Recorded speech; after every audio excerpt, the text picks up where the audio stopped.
Hey, I want to go over creating an amortization schedule. It looks pretty scary or a little overwhelming or probably very labor intensive when you first see it, but it's really not that bad. Actually, it can be kind of fun.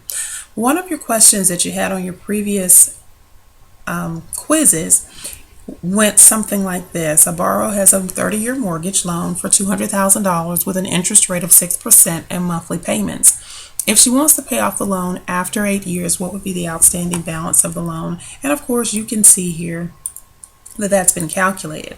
But how do you do that? Well, I'll go ahead and show you real quick. We know that if it's 8 years is also equal to 96 months. So if I go to this 96 month, I can see that amount. But let's go back a little bit and I'll help you calculate that as well. But we're going to calculate it for 1 year. What's the balance after 1 year? Let's say we're able to pay off our mortgage in 1 year. Wouldn't that be great? I know I'd be happy. But in any way, the first thing we have to do is calculate the payment, which I've done here. And what you'll want to do is bring that amount over. I don't recommend copying and pasting from this. Something kind of weird happens when you put it into the amortization schedule. So I would just actually type in the $1199.10 and then just copy it down.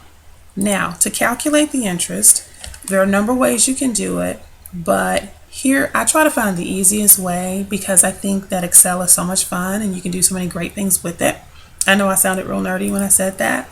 But I'm going to find this handy formula and it calculates the interest payment. I'm going to need to go up just a little bit. Okay, so I'm going to select the interest.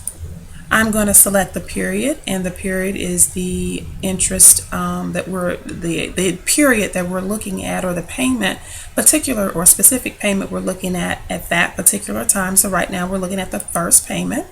So next we want to look at the total number of periods, and then finally the present value, which is the $200,000 loan. So we click OK and we've got that. Now you can see very simply that if $1,000 of that payment is going toward interest, then $199.10 is going to principal.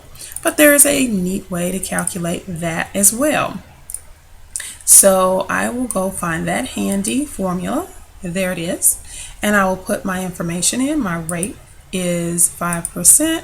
This is still period one. Period one. Number of period. Total period is 360 and the present value 200,000. Click OK. Now, what's our ending balance? Give you a second to think about that. Well, the amount of principal is what reduces the balance. So we'll simply take 200,000 and we're going to subtract 199.10, and that gives us our ending balance. Now we're going to have to do something to sort of help this out. You can go through line by line and do that. Here's something. If you don't feel comfortable doing what I'm getting ready to do, you can just do this for each and every line. That's fine. I used to do it that way too. But you can also stabilize your numbers. Some of the numbers you're going to use over and over again, they will not change. So for the interest rate, we know that that's going to stay the same. So I'm going to do something. I click F4 and you see the dollar signs. That stabilizes it so that the amount doesn't move. I'm also going to do that with the number of periods.